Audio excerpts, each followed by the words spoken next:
Assalamualaikum warahmatullahi wabarakatuh. Innalhamdulillah nahmaduhu wa nasta'inuhu wa nastaghfiruh wa na'udzu billahi min shururi anfusina wa min sayyiati a'malina, may yahdihillahu fala mudilla lahu wa may yudlilhu fala hadiya lahu. Asyhadu an la ilaha illallah wa asyhadu anna Muhammadan abduhu wa rasuluh. Alhamdulillah, di pagi hari ini yang cerah, apakah hati mama-mama, ibu-ibu, biasanya panggilannya apa nih? Umi-umi, sehat semua, cerahkah hatinya? Mudah-mudahan tidak mendung ya, atau lagi mendung nih. Mudah-mudahan Allah cerahkan, Allah sehatkan lahir dan batinnya. Amin ya Allah ya Rabbal alamin. Salawat dan salam semoga tetap tercurah limpahkan kepada Nabi besar Muhammad SAW, kepada keluarganya, para sahabatnya, para tabi'in, para tabi'ut tabi'in, dan mudah-mudahan di sini kita mendapatkan syafaat di akhir zaman. Amin ya Allah ya Rabbal alamin. Pertama-tama saya ucapkan terima kasih tentunya pada ya, pengurus dari Pondok Putri Nurul Haq karena mengambil tema yang sangat luar biasa ini. Temanya apa? Tadi disampaikan? Psikolog anak itu. Temanya dengarkan ceritanya penuh setiap prosesnya. Oke, sebelum kita mulai ya, agar nanti ada tes. Barangkali ada yang mau sharing dulu di awal. Bagaimana perasaannya menjadi orang tua yang memiliki anandanya 5? Ada yang 5? Ada yang nonton. 5, selosin, ada selosin. 4, ada 4. 4, oke. 3, 2, 1, dapat semata wayang. Oke, yang 4, di mana yang 4? Barusan yang 4. Gimana perasaannya punya putra putri 4 tuh gimana? Boleh deh ada link satu yang untuk audiens biar interaktif. Ada link satu lagi kak untuk audiens. Oke, ini sebelum kita cerita kita ingin tahu dulu, sebelum pada akhirnya kita sharing bersama. Oke, gimana yang dirasakan memiliki ananda 4 tuh kayak gimana naik turunnya? Gimana ini pemanasannya sambil menunggu emak-emak yang lain? Gimana Bang? Kayaknya ini udah familiar ya, ini dari Najul Haq ya? Iya, gimana teh? Boleh. Ini apalagi ini double button nih. Pasti Rana Rempong, apa namanya? Gimana teh coba? Alhamdulillah banyak pahit manisnya karena alhamdulillah punya 2 pasang. Oh, 2 jodoh katanya ya. Kemudian juga sudah ada yang remaja, ada yang tanggung, ada yang kecil. Oke. Jadi pastinya banyak hal yang dijalani begitu. Dari kecilnya, kemudian ketika mereka beranjak di usia-usia tanggung dan yang kecil dapat adik, kemudian adik-adik lagi, itu memang sebuah proses yang lumayan panjang. Oke. Mengalami ini yang namanya, kalau kata orang Sunda, cuy, yang orang Sunda di sini. Hujan angin berdarah. Mengalami nggak? Apa itu hujan angin? Hujan angin berdarah, angin putih beliung. Mengalami nggak? Gitu. Dalam prosesnya ya, elektroniknya. Karena kan kalau dalam sebuah lagu, misalnya disampaikan bahwa ibu itu tugasnya apa? Mengandung, melahirkan, mengandung lagi, melahirkan lagi, mengandung lagi, melahirkan lagi.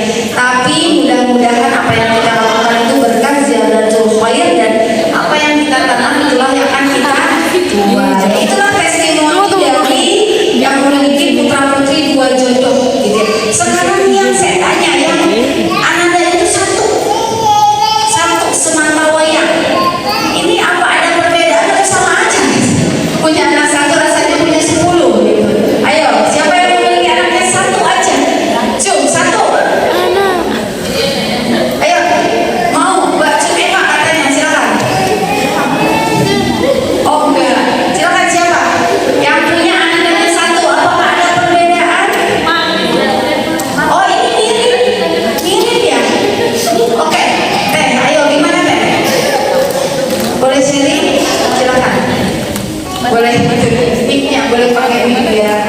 biar semuanya mendengarkan.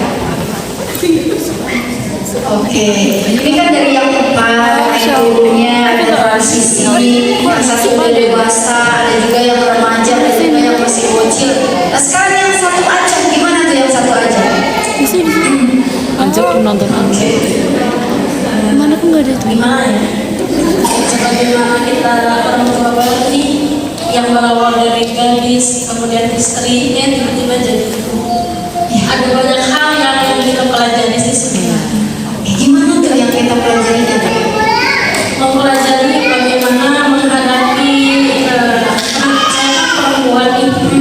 Moodnya tuh perempuan banget. Mirip siapa kira-kira? Tapi kayaknya nggak mirip saya sih. Kayaknya. Oke, gimana lagi ya? Itu yang dirasakannya. Iya. Dan juga anak zaman sekarang kan dia pemikirannya tuh kayak lebih kritis gitu dari zaman daripada anak zaman kita dulu. Kalau dulu kita fokusnya tuh buat main salah, kalau mereka salah pertanyaannya macam-macam. Apa tuh? Contohnya nih misalkan apa ya yang paling nggak masuk akal. Masuk akal. Oke, gimana tuh? Misalkan nih, kenapa sih Umi itu sholat melulu? Oke. Ya, itu kan pahala sayang. Ya, terus ngapain nyari pahala banyak-banyak nanti orang nggak kebagian loh. Siapa lagi ini? Saya usia 3,6 tahun. Sampai ada Tahu. Oke. Berarti satu sekarang. Ada yang satu. Iya, masih satu. Nah, oke.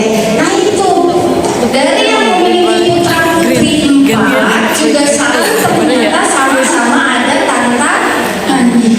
Untuk mengawali diskusi kita, saya menyampaikan bahwa kita akan kesulitan menjadi orang tua yang bahagia sebelum menjadi pasangan yang bahagia. biasanya coding. Dan kita akan kesulitan menjadi pasangan yang bahagia sebelum menjadi diri yang bahagia. Coba di sini siapa yang suka berantem sama suami di depan anaknya?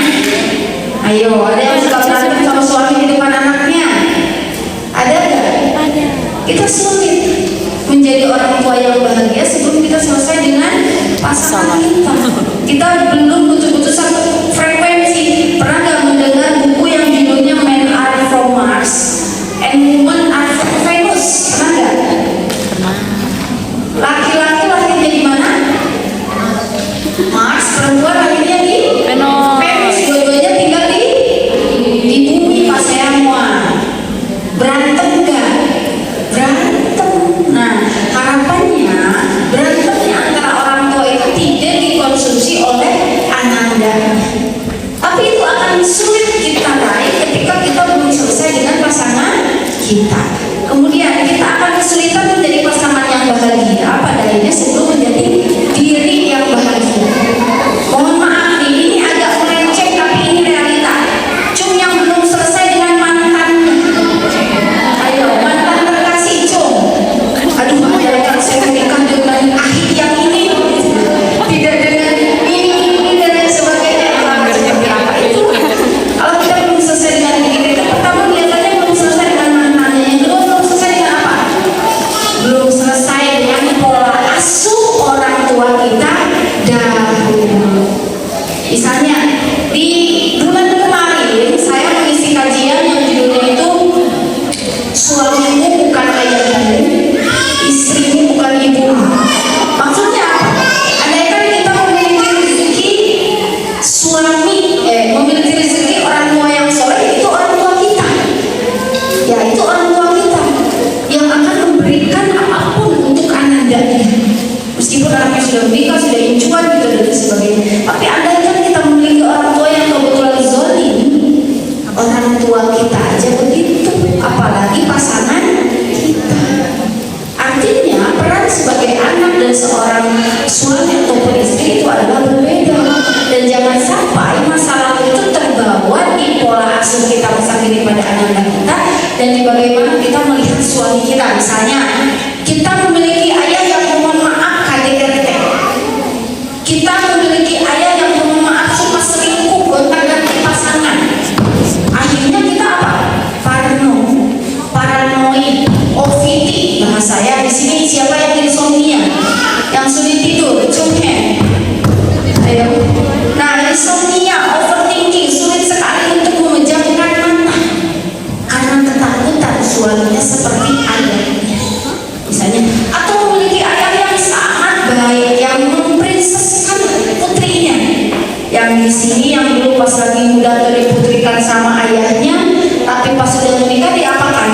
diragukan tidak? Nah itu anak kita, itu bukan suami kita. Yang peran kita sebagai pasangan dan peran kita sebagai anak adalah dua hal yang berbeda. Nah itu sebagai disclaimer untuk mengawali diskusi kita hari ini. Ya, boleh next slide, Iya betul.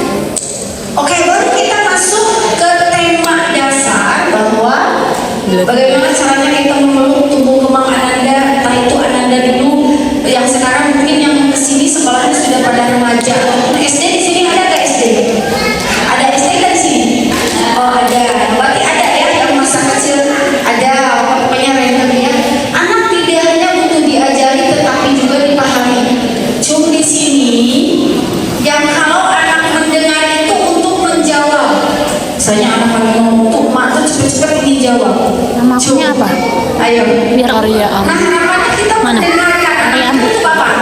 Instagram ya? Untuk TikTok. memahami, bukan untuk cepat-cepat menjawab. Ini Apalagi WhatsApp anak gimana pembahasannya?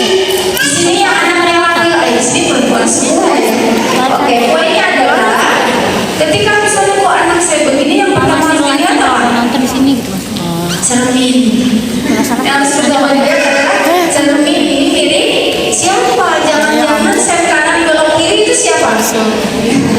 Atau sen kanan nggak belok-belok itu siapa? Ibu-ibu juga, ibu-ibu itu nggak pernah salah. Kalaupun salah siapa? Fan group. Salah bapak. Nah itu anak itu tidak hanya butuh diajari tetapi juga butuh dipahami. Anak adalah amanah sekaligus jiwa yang bertumbuh. Banyak anak terlihat baik-baik saja padahal sebenarnya sedang merasa tidak diterima.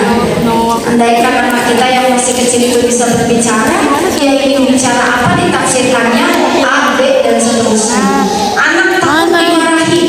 Di sini siapa yang anaknya sedang dalam posisi betul-betul burn out, betul-betul tidak sulit sekali bersinggungan dengan orang tua. Bahkan di beberapa waktu belakang saya ada klien yang kalau muncul suara motor bapaknya aja udah langsung takut gitu. Nah kira-kira kenapa bisa demikian? Kenapa anak bisa takut di usia remaja itu tiba-tiba betul-betul gak nyaman dengan orang tuanya? Kenapa? Udah pak. Ayo. Nggak tahu ada yang Karena itu seperti sebuah nggak di sini. pohon itu juga langsung muncul buah dan bunga apa tidak? Ini di sini. Ada apa dulu di bawahnya? Akan berpengaruh pada Ada yang emang oh akarnya gejalanya sering tantrum, oh akarnya gejalanya ini tadi itu gak ujung-ujung gak ada root cause-nya. Dan ketika kita flashback ke belakang, ternyata dulu saya membersamai Ananda itu begini dan begini gitu ya. Jadi kita harus lihat kenapa anak itu begitu takut ketika berinteraksi dengan orang tuanya, bingung memahami emosinya. Adakah di antara kita anak yang masih kebingungan, saya sedih, saya marah, saya kecewa? Adakah anak ibu-ibu yang semua kepenuhinya dipenuhi? Ayo, sehingga pas remaja dia tidak diajarkan kecewa. Pas lagi berinteraksi dengan teman-temannya sekarang di pondok pesantren, dia mudah, kalau kata orang Sunda tuh pundung. Tahu pundung nggak bu? Ngambek pundung gitu ya. Kayaknya pundung lebih dari ngambek deh. Silent treatment. Nah, belet, terang belet itu sebelet ke calonnya bu. Nah, ini kayaknya, ini coba saya cobain dulu ya, biar saya menyesuaikan bahasa saya karena saya orang Sunda. Ya, cuma orang Sunda. Oke, berarti yang sisanya di luar Sunda. Oke, siap. Nah, putri kita tuh yang kebingungan emosinya. Ya bakal. Dan ketika kita baca ya itu mirip remaja apa gak jauh berbeda ya. Kemudian atau tumbuh dengan muka yang tidak terlihat. Mohon maaf, Harus tidak sedikit klien saya yang datang, mau itu yang dia pendidikan di pesantren atau di luar pesantren, tiba-tiba anaknya narkoba, tiba-tiba anaknya mabuk-mabukan, tiba-tiba anaknya menghamili anak lain dan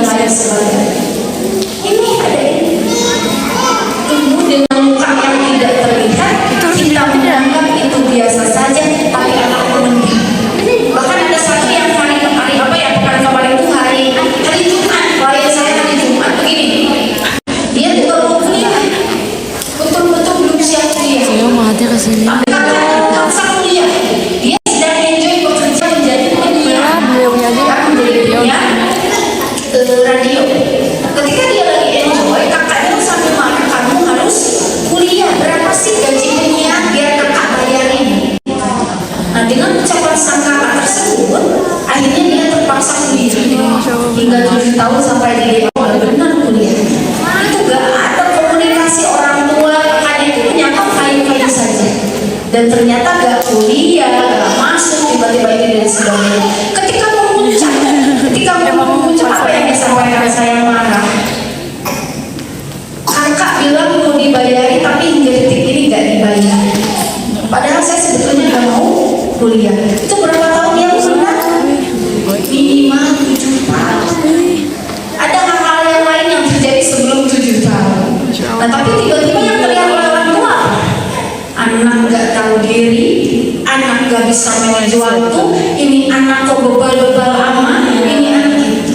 Sekarang masih langsung menyangka pokoknya gejala anak tuh gini. Padahal ada hal yang terjadi yang begitu besar di luar sana yang itu diabaikan dalam jangka waktu ya.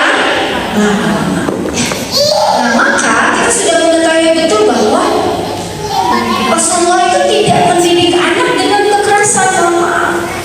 Ini mungkin saya agak sensitif pada generasi kentang. Mana di sini yang generasi kentang? Generasi K, generasi VOC. Nah, generasi VOC, generasi K, generasi kentang. Kalau anak-anak itu generasi Gen X itu yang mana? Gen Z, kalau strawberry itu generasi saya. Generasi milenial. Itu strawberry kelihatannya bagus, kelihatan cantik tapi mudah sekali disampaikan dan lain sebagainya. Tapi karakteristiknya lebih unik dibanding generasi selanjutnya. Dalam kita lebih sangat luar biasa. Kira-kira kalau kita pakai gaya generasi kentang gimana? Kabur anak kita, betul gak? Udah gak bisa anak kita pakai gaya kita zaman dahulu. Kita yang akan harus rata-rata yang datang ke profesional itu orang-orang baik. Rata-rata yang awalnya datang ke profesional itu 70% korban, baru 30% pelaku yang akhirnya dia ingin mengubah dirinya. Itu 70% korban. Orangnya tuh orang yang gak enakan. Jadi sini jadi mama yang gak enakan, yang gak bisa nolak padahal itu di luar batas kemampuannya. Kayak itu yang akhirnya cancer lah, kanker payudara lah, kanker cervix lah, kanker tiroid lah, inilah itu karena banyak memendam emosi. Nah harapannya jika kita lahir dari generasi VOC, kita lahir dari generasi kentang, kita betul-betul selesaikan bahwa anak kita kita buka masalah anak kita itu generasi apa? Gen Z atau bahkan generasi Alpha. Ya, yang anak-anaknya SD sekarang generasi Alpha. Kalau kita masih pakai yang itu, kita yang akan sakit. Kalau kita yang sakit, siapa yang sakit? Doain ya semoga anak kita. Oke, waktu anak kelas 11 dan rendahkanlah dirimu terhadap mereka juga dengan kasih sayang Rasulullah makanya ini disebut generasi VOC karena generasi apa? Belanda, generasi penjajahan, ada atas ada bawah, orang tua yang ngomong anaknya harus diam tanpa kata, suami yang harus ngomong, istri yang harus diam tanpa kata. tapi enakan sulfit kamu entah pada putra putrinya, entah juga pada istri-istrinya begitu sangat lemah. Berarti generasi yang keras dan kasar itu generasi translate itu udah generasi VOC, generasi Belanda itu bukan sunnah Rasulullah Shallallahu Alaihi Wasallam. Meskipun ada dalil yang menyampaikan usia segini pun itu lihat asbabun nuzulnya, kita lihat asbabun nurunnya. Itu kayak gimana cara mempunyai Rasulullah diperlihatin dulu apa? banyak ada Sabun kalau zaman dulu ya, dilihatin dulu ikat pinggangnya. Aduh masih gak sholat nih, itu pun kalau masalah sholat. Bukan gara-gara anak yang jajan es krim yang lain ya gitu ya. Itu masalah sholat itu punya misalnya anak masih nih gini baru diukur di bagian kaki yang tidak berdapat. Dan itu pun bukan mukul kayak emak pakai apa? Pakai sapu lidi, pakai rantai, tidak. Ceplak sedikit. Itu betul-betul niat untuk pendidikan, bukan untuk balas dendam. Oke, itu setidaknya dalam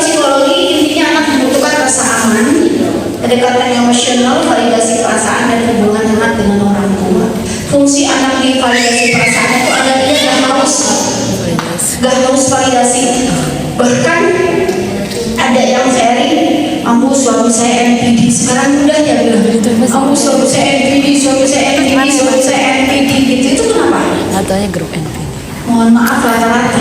Menurut risetnya itu diawali dari mulut seorang ibu pada anak laki-laki. Yang nggak ada validasi, ada anak sakit ini, senang kudu apa? Oh, dia Penyakit itu harus kuat.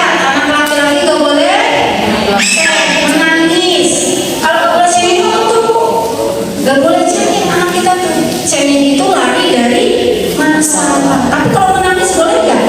Sangat boleh. Rata-rata yang harus validasi yang berujung jadi NPD adalah kurang divalidasi oleh keluarganya, yang akhirnya dia harus mencari-cari validasi dari orang lain. Pas masa remaja mulai kelihatan harus validasi, manipulasi, playing victim, dan lain sebagainya. Yang harapannya yang dibutuhkan oleh anak pelan-pelan meskipun tidak mudah kita penuhi bersama. Ya, oke, next slide. Oke, di slide selanjutnya baru kita akan melihat bagaimana sih tumbuh kembang anak itu selanjutnya kita bersamai. Berarti sekarang rata-rata yang kalau usia SMP SMA di sini usia berapa? 12 tahun ke atas kan? Ya sekitar 12 sampai 15, 15 sampai 18 gitu ya. Nah ini berarti 7 tahun ketiga. Oke, 7 tahun pertama kata Rasulullah, Ananda itu kalau bersama itu jadikan Ananda seperti apa, Bu? princess. Seperti raja. Kayak gimana jadikan seperti raja itu? Gimana? Raja kalau dimarahi bakal gimana, Bu? Wah. Jadikan raja itu maksudnya kita didik dengan betul-betul mana, Bu? Jangan ada cubitan. Jom di sini yang anak masih bayi udah dicubit. Ayo. Pas lagi anak belum bisa jalan disuruh cepat jalan. Pas sudah jalan mending gak mau. Iya. Pas anak belum berbicara jadi cepat-cepat anak berbicara. Pas sudah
itu banyak yang datang ke sekolah dalam posisi tangannya berdarah. Ke sekolah tangannya bercurah, barcode. Bahkan klien saya di minggu kemarin usia SMP, dia self harm bantu diri, bukan gak jadi gagal. Makan paracetamol 10, ya gagal. Karena ternyata kegede, itu dan lain sebagainya gagal. Kenapa kira-kira bisa demikian? Kenapa kira-kira bisa demikian? Kenapa? Ya, pendapatnya tidak didengar. Dan alasan lainnya tidak diajarkan kecewa. Jadi menyangka semuanya itu harus sesuai dengan keinginannya. Atau yang kedua, terlalu banyak kecewanya, 90% kecewaannya dibandingkan dibahagiakan. Jadi tetap porsinya itu 70% bahagia, 30%. Yang kita mengajarkan dia untuk kecewa, jangan terus-menerus kita mengecewakan. Yang hasil dia merasa apa? Ngapain saya hidup saya tidak berguna dan lain sebagainya. Ya. Boleh deh, next slide. Oke, saya sambil duduk ya. Oke, next slide. Ini udah next ya. Nah ini PR untuk kita semua. Saya tanya ibu, kalau ibu sakit kepala, ibu udah tahu solusinya belum? Saya tanya, Pak, aduh sakit kepala, udah tahu solusinya belum? Udah tahu solusinya apa? Minum obat. Kalau lebih dari 3 hari solusinya? Solusinya ke dokter. Ibu udah tahu ya, betul ya, kalau di rumah sakitnya bukan ke puskesmas, tapi ke toko mas. Tapi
Nah, yang akhirnya kalau tidak ada demikian, anak itu akan merasa apa?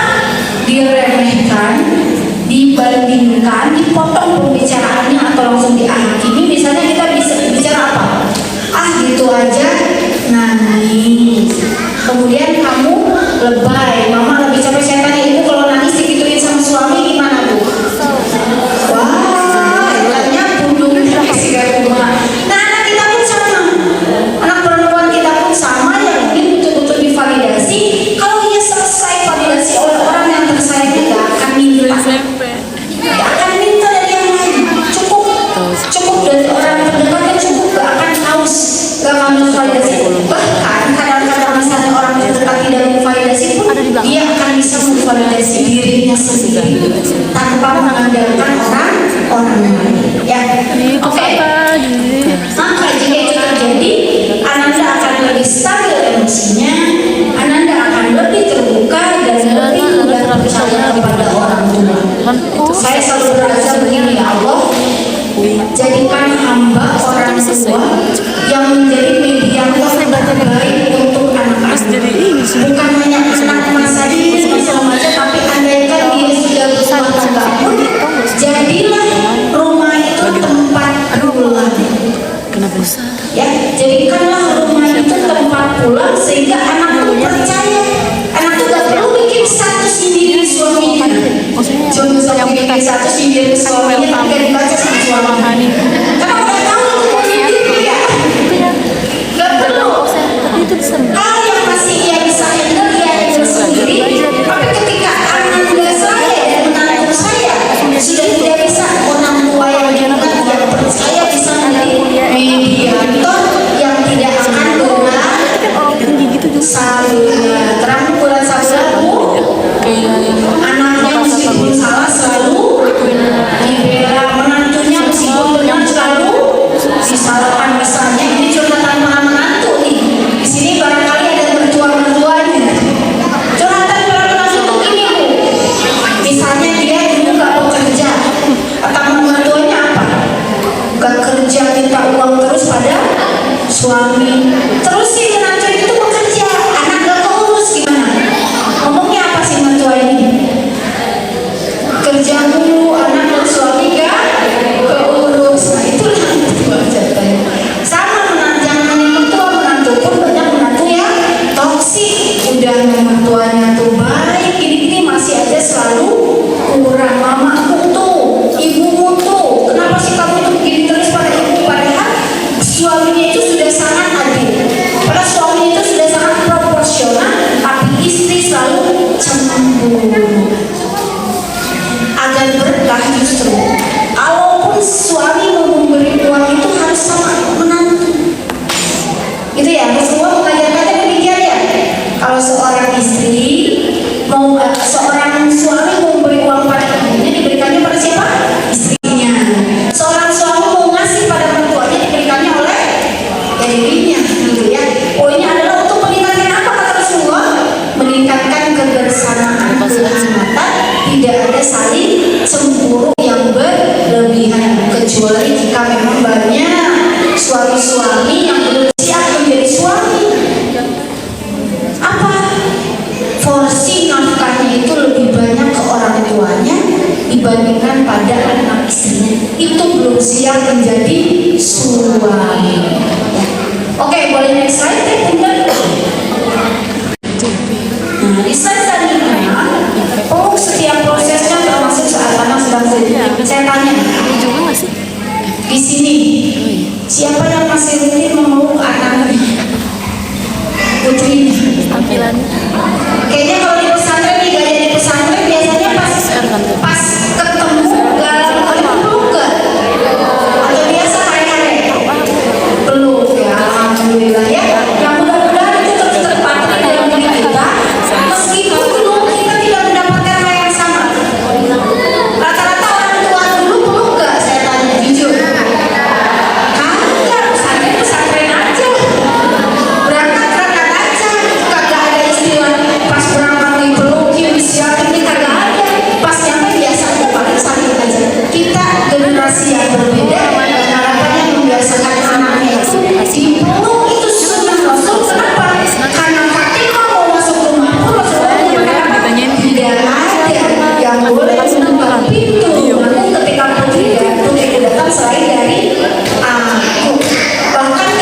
pundak.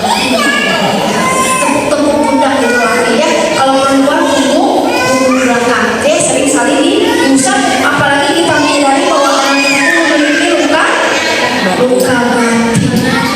Kalau ubun-ubun boleh untuk laki-laki dan perempuan, ubun-ubun dan bunyinya. Barang siapa tidak menyayangi maka ia tidak akan disayangi. Cuma di sini yang sering kali melihat berita viral, ibunya dibuang, ibunya ke panti jompo, ayahnya dibuang, terserah ayahnya mau hidup atau kagak. Nauzubillah ini tidak ada apa yang kita tanam itulah yang akan kita tuai, meskipun gak boleh. Mau ayah kita dalam hadis dijelaskan, mohon maaf, mau ayah kita seperti hinjir sekalipun itu ayah kita, kita tetap harus berbakti. Tapi kira-kira kalau kita tidak mendidik anak kita akan surga, yaitu kalau kita tidak mendidik, mengajarkan dia untuk berbakti pada orang tuanya, sudah pasti dia akan kebingungan cara berbakti pada orang tuanya. Boleh next slide Intan. Rumah yang hangat akan melahirkan jiwa yang kuat. Saya tanya, rumah di surga rumah yang seperti apa? Rumah yang suaranya seperti apa? Dalam Al-Quran suara yang paling buruk suara apa, Bu? Suaranya kayak gimana? Dalam Al-Quran suaranya kayak gimana? Suaranya melengking. Coba di sini yang suaranya melengking.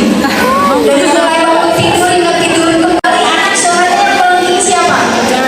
Katanya mau rumah surga, tapi di rumahnya suaranya ya rumahnya namanya. Nah itu harapannya kita kalau ingin rumah surga ya rumahnya begitu hangat. Tidak ingin cuma di sini yang menjadi ibu seperti kulkas, ibu yang gatal, yang dingin enggak, ampun.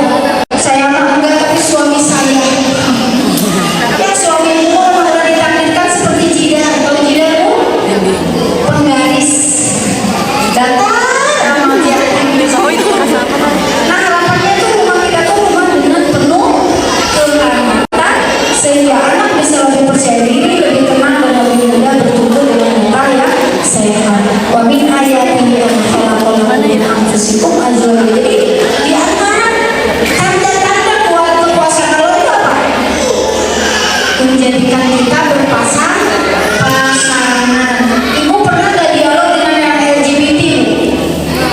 Pernah gak? Yang LGBT, terusnya yang LG, lesbian dan gay, mereka tuh gak satu pasangan. Pasti pasangannya tuh berganti-ganti. Kenapa? Kenapa, Bu? Karena di luar fitrahnya bosen laki dengan laki,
pinggir suami, padahal suami tahu betul suami itu goreng ada atau goreng ada.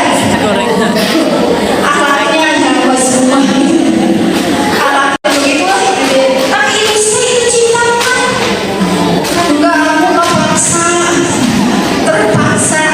Itu anak untuk baik. Cinta-cinta itu tidak hanya cinta yang menggelora.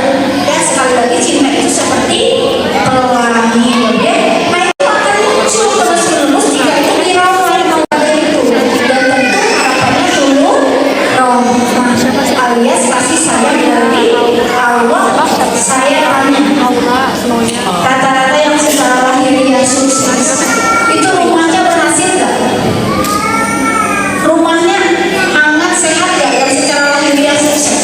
Kalau ini pasti di pameran ada dia. Tapi kalau yang secara lahiriahnya berantem dulu, kira-kira sukses nggak biasanya? Itu kecuali yang istidraj. Tahu istidraj bu? Yang maknya dimudahkan oleh Allah untuk nanti siksanya, azabnya di akhirat. Nauzubillah min dzalik. Jadi mudah-mudahan kita termasuk yang Allah berikan kasih sayang dalam rumah tangga. Boleh dislide teh? Tapi masalahnya bu, kita tuh bukan hanya ingin mencoba memahami anak. Orang tua juga perlu sehat secara emosional. Saya tanya itu sudah sehat bu? Sehat fisiknya bu? Sehat bu fisikmu? Aduh aku bos-bos asam lambung, bos-bos berat, asam berat, hipertensi, kolesterol, sama lagi bu. Terus Apalagi bu, darah tinggi, hipertensi, terus apa lagi bu? Ya itulah saat zaman itu udah segala kerasa gitu ya. Itu secara fisik, secara psikologis. Mas-mas punduh, mas-mas sakit hati, mas-mas marah-marah, mas-mas apalagi teriak-teriak dan lain sebagainya. Itu yang perlu jadi tanda-tanda kita udah sehat belum? Ingin anak kita sehat secara fisik dan psikologis itu apakah kita sudah sehat atau belum? Udah sehat bu? Tarepe lagi gak sehat? Oke, pertama anak itu dapat merasakan stres kemarahan yang dipendam, pertengkaran yang terus-menerus, luka emosional yang belum selesai. Anak itu merasakan itu.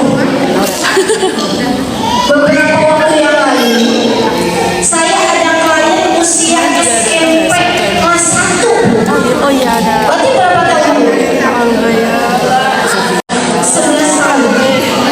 Dia open BO. Ketika ditanya, ibunya sering kali ngejelek-jelekin suaminya alias ayahnya di depan anak laki. Dulu pas anaknya masih kecil terima aja.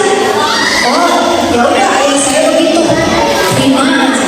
Tapi pas usia remaja dia praktekkan seperti ayah. Jadi jangan sampai kita tuh menyangka apa yang kita ucapkan tuh aman-aman aja di memori anak di alam bawah sadar anak tidak. Itulah kita harus selesai dengan pasangan kita itu.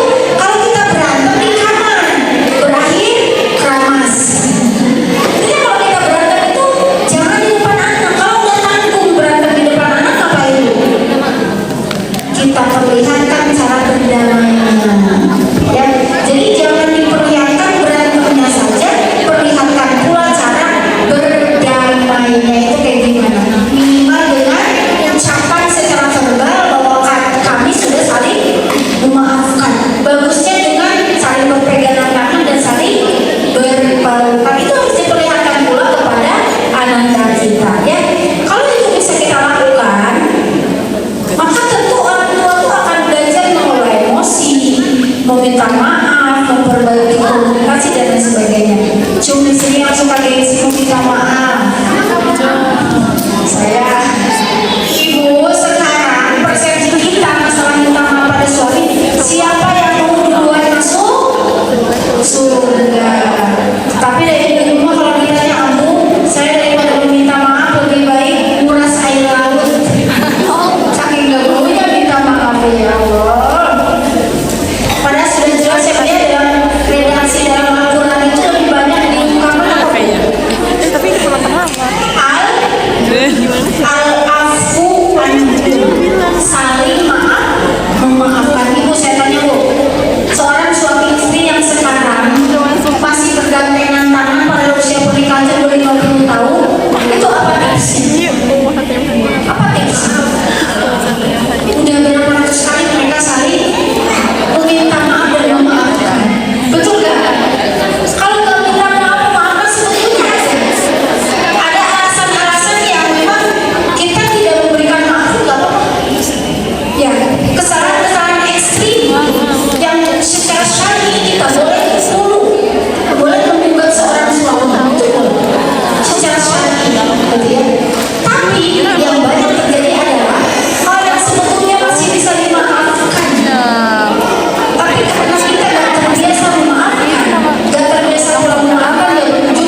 divorce, berujung dengan perceraian.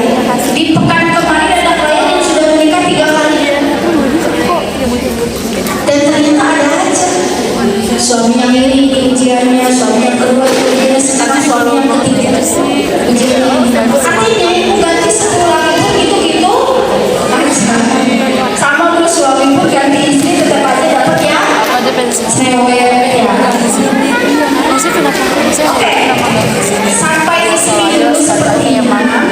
Sebelum kita lanjut ke slide selanjutnya, silakan barangkali ada yang mau sharing terlebih dahulu ya.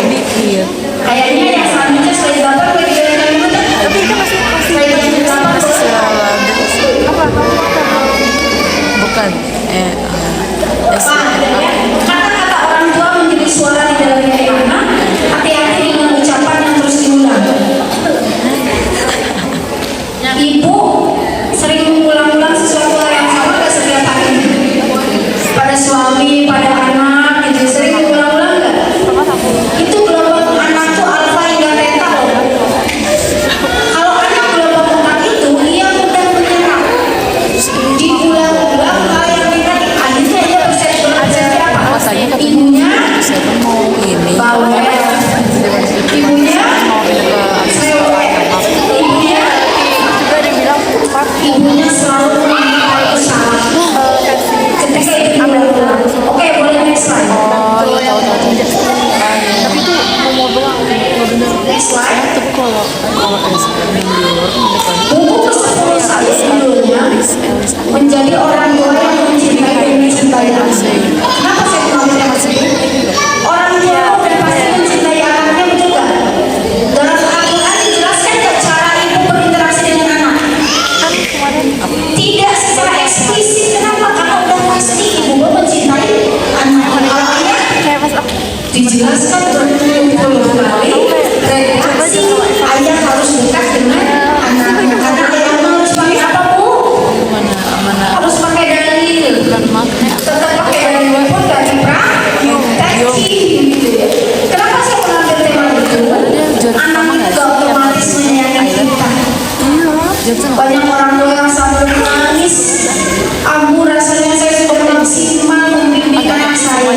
Rasanya saya sudah sangat maksimal mencintai anak saya. Tapi kenapa anak saya begini? Anak itu tidak otomatis mencintai orang tua. Dan di sini anak yang mencintai dengan sehat akan tumbuh dengan sehat. Kadang-kadang kita merasa sudah mencintai, tapi ternyata menurut anak itu bukan rasa cinta, tapi itu adalah obsesi, gitu ya. Nah di sini ada anak yang OCD. Tahu OCD gak, Bu? Tahu. Obsessive compulsive disorder. Cuci tangan berkali-kali, mandi lama banget. Jelas ini putih. Kalau kita minum, isinya tuh harus penuh. Kalau isi sampai penuh, minum harus dikit-dikit Kelihatannya siapa? untuk memastikan airnya habis. Kalau nggak habis, ulang-ulang sampai penuh. Setelah dilakukan analisa, kenapa alasannya? Dan sekarang siapa? Ibunya selalu ngomong, anaknya selalu salah, harus sempurna. Biasa dia. Kalau nggak sempurna, ulangi lagi. Kak, dan itu pas lagi anak-anak ibu bisa. Pas anak-anak lagi SD, ibu bisa. Kata ibunya begitu. Sekarang tuh mau kelas 1 SMA. Kadang mau diorang SMP, mau kelas 1 SMA, mau pondok. Mau pesantren, saya takut ini OCD-nya di pesantren. Kebayang kan ya, di pesantren kayak gimana?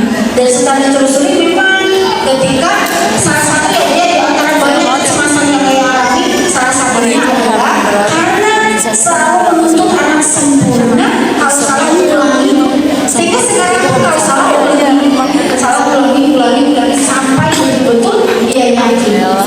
Nah maka itu yang sebetulnya tidak kita inginkan, karena pada akhirnya anak tidak sehat mental dan mencapai. Dan ketika anak tidak sehat mental, ibunya sehat gak? Belum semuanya.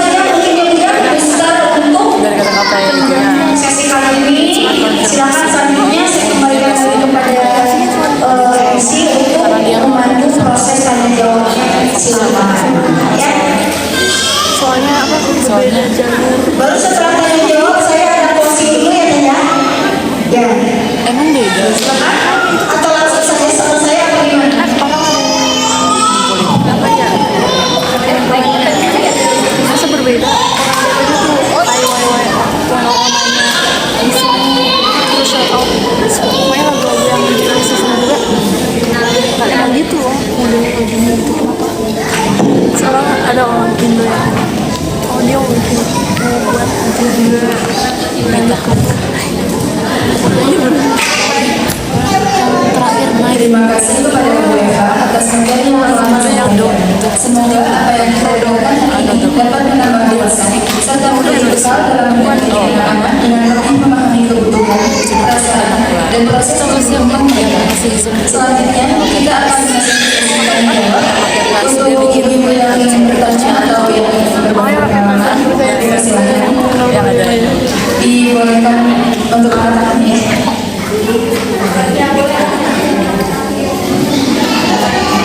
Boleh sama saya aja kan dari sini ya. Oke, boleh silakan. Ya, silakan. Assalamualaikum warahmatullahi wabarakatuh. Waalaikumsalam warahmatullahi wabarakatuh. Mungkin ingin meminta saran ya. Kebetulan saya punya ada satu laki dan satu perempuan. yang pakai topi yang dia Dan yang kakak itu laki-laki itu ganteng banget. sudah mau duluan, dan ini yang adik perempuan satu-satunya baru masuk pondok kelas 7. Dia sempat ngikutin yang Ahwat satu-satunya. Ternyata sangat berbeda sekali ketika masuk pondok antara dua anak sama yang kedua. Dan yang ikhwan itu masuk pondok selesai sudah tidak ada drama-drama yang berkepanjangan. Tetapi kalau yang kedua ada drama-drama itu. Ada 2 poin yang saya meminta saran. Yang pertama, setiap telepon itu mesti nangis. Padahal sudah 6 bulan, udah semester 2 bahkan mau selesai dan itu selalu nangis. Tapi dalihnya bahwa kan ya bukan kita, cuma foto ibu itu, tapi nangis sembuhkan. Dan sebagai ibu itu indikator oh ada masih nangis, indikator mungkin dia masih bergerak gitu. Indikator makanya ketika saya masih masukan kenapa masih nangis kan udah mau setahun dari tidak semakin gitu. Nah saya dari mana saya harus memberi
ganti genre. meminta nasihat biaya. Kebetulan saya punya anak kedua, dua-duanya perempuan. Mereka berbeda. Yang satu seperti ya dari sisi pun juga berbeda. Yang satu bicara itu sangat kritis. Yang satu tinggi, yang satu belum tinggi. Ini anak saya itu kebetulan yang satu itu apa-apa harus disuruh gitu. Maksudnya ya termasuk kayak misalnya kayak dan waktu masih SD itu sampai sekarang tuh sampai sekarang mau kuliah pun itu kalau pagi kalau mau sekolah harus ayo kak sementara yang satunya itu kadang-kadang malah dia sudah siap Sama kasih problem. ayo pun kita berangkat tuh gitu. Yang satu seperti itu. Yang mengingat saya gimana bagaimana menghadapi anak yang Berapa nih ya? yang pertama Yang harus disusunnya yang pertamanya apa? ini kan saya sudah mau masuk sampai sekarang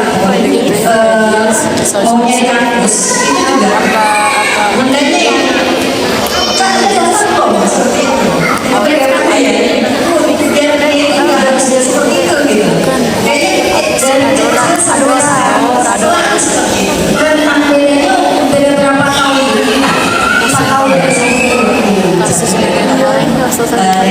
misalnya yang saya pengalaman Oke, Waalaikumsalam warahmatullahi wabarakatuh.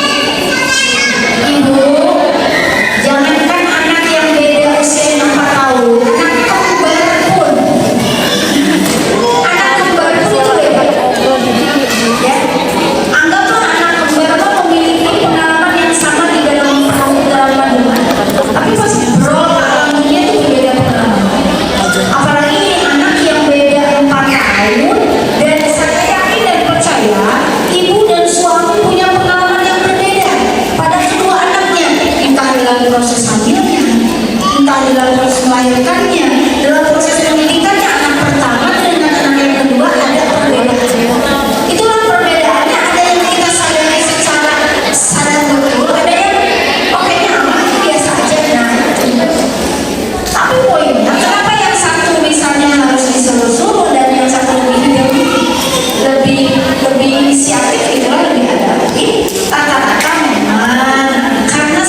sayang. Selama ini kan kalau anak-anak sekarang punya kayak kami gitu kan, kasih sayang terhadap seorang bapak otomatis kalau zaman dulu cuek ya gitu. Nah kalau yang sekarang kayaknya lebih apa ya, ada sayang mungkin terhadap anak-anak perempuan ya, yang setahu saya sekolah saya tuh lebih anak perempuan itu lebih ayahnya. Jadi bagaimana kita menghadapi ayah yang mungkin perhatiannya kurang, mungkin salah satunya dari bukan kerja atau pendidikan segala macam. Bagaimana kita mendekati sebagai ibu? Apakah kamu itu nanti lebih kadang-kadang untuk mengisi kekosongan dari saya atau kekurangan dalam kekurangan saya atau biarkan itu berjalan apa adanya, tapi tidak mengurangkan hati si anak.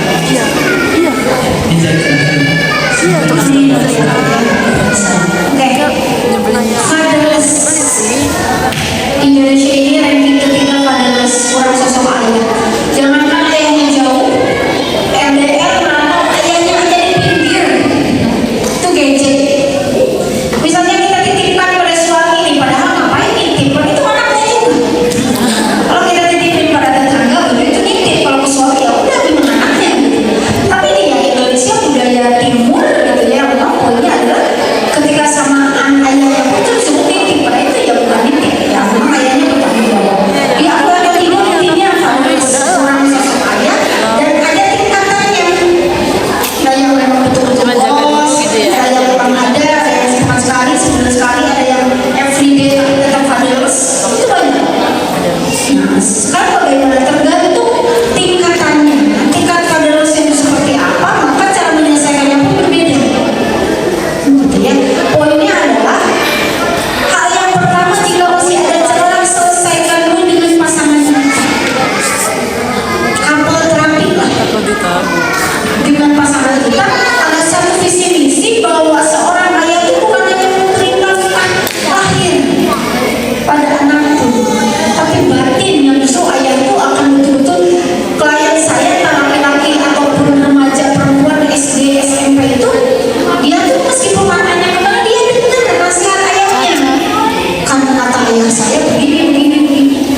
Dia dengar, meskipun saya dia kemana, dia pada. Nah, selesaikan dulu itu. Idealnya selesaikan dengan pasangan kita, dan kita betul-betul satu visi dalam mempercayakan. Bukan sama sekali lagi, itu tidak mungkin. Kita tidak akan sama, tapi satu visi atau visi bukan lagi sama. Ya. Nah, aduh kamu jangankan couple terapi, suami saya tuh dingin, nggak mau abai cuek misalnya, hanya kondisinya ternyata demikian. Maka betul tidak ada jalan lain selain kita ibunya yang membesarkan hati anaknya.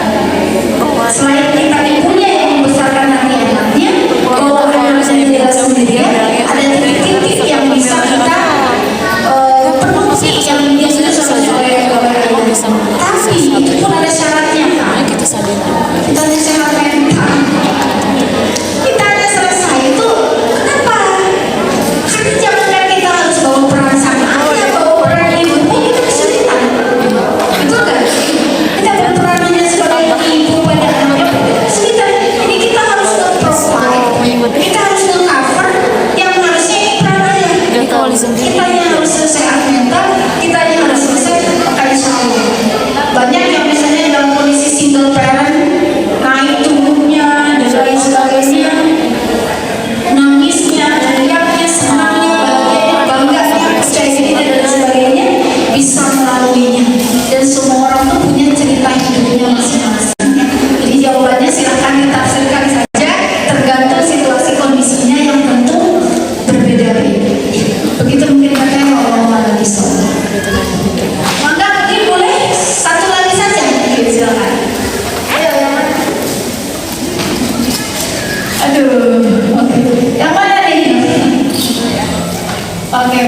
ya.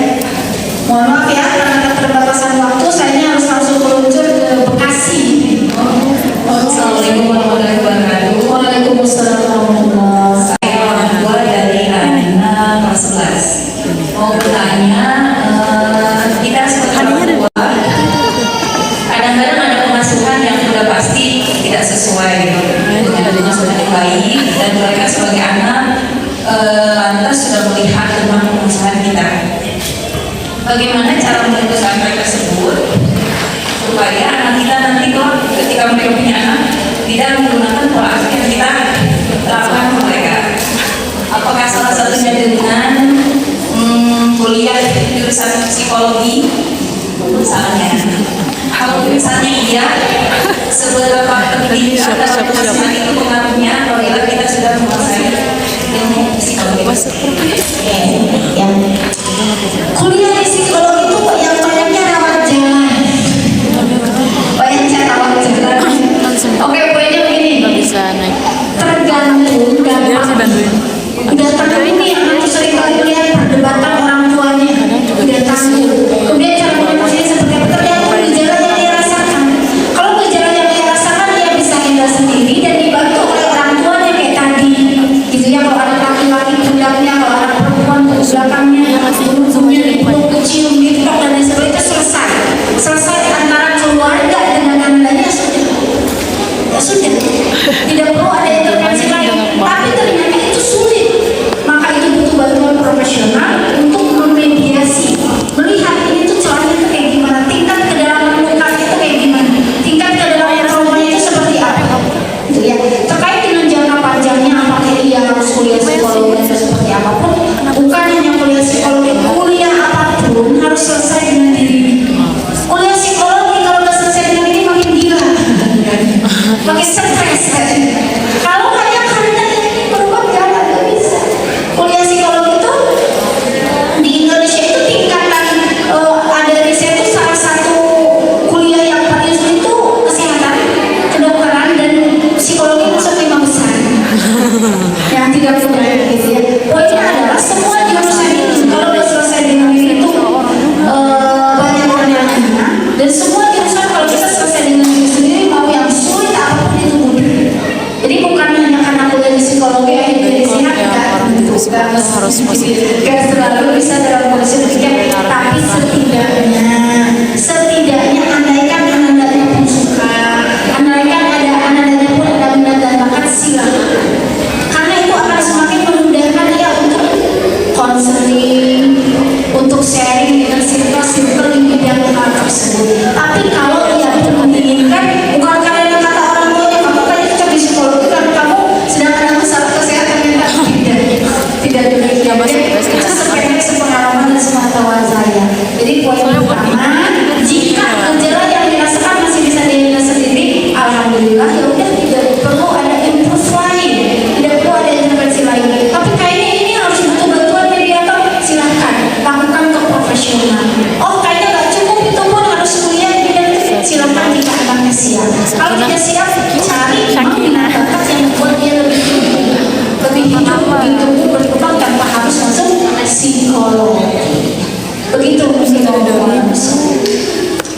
Oke, karena waktu, apakah waktunya pun sudah habis nih? Udah jam 11. Oke, sudah saya closing saja apa gimana tadi? Saya closing aja dulu ya tadi, baru saya serahkan tanda-tandanya. Oke, closing dulu saya. Boleh saya closing statement? Terakhir dari saya, pertama-tama saya ucapkan terima kasih untuk ibu-ibu luar biasa yang terpilih, gitu ya, di antara ratusan wali murid ya. Ratusan wali murid ini ibu-ibu yang terpilih yang pada akhirnya Allah gerakkan untuk kita dapat bersua, dapat bersilaturahmi. Mudah-mudahan mereka ziyaratul khair, bertambah-tambah kebaikan untuk kita semua. Mohon maaf pula jika di dalam pertemuan kita kali ini ada kata atau pulau yang kurang hati. Maka terakhir saya sampaikan, suatu hari nanti anak kita mungkin lupa apa yang kita berada. Tetapi mereka akan selalu ingat bagaimana kita membuatnya merasa dicintai. Dengarkan ceritanya, karena mungkin kita adalah satu-satunya. Nggak ada.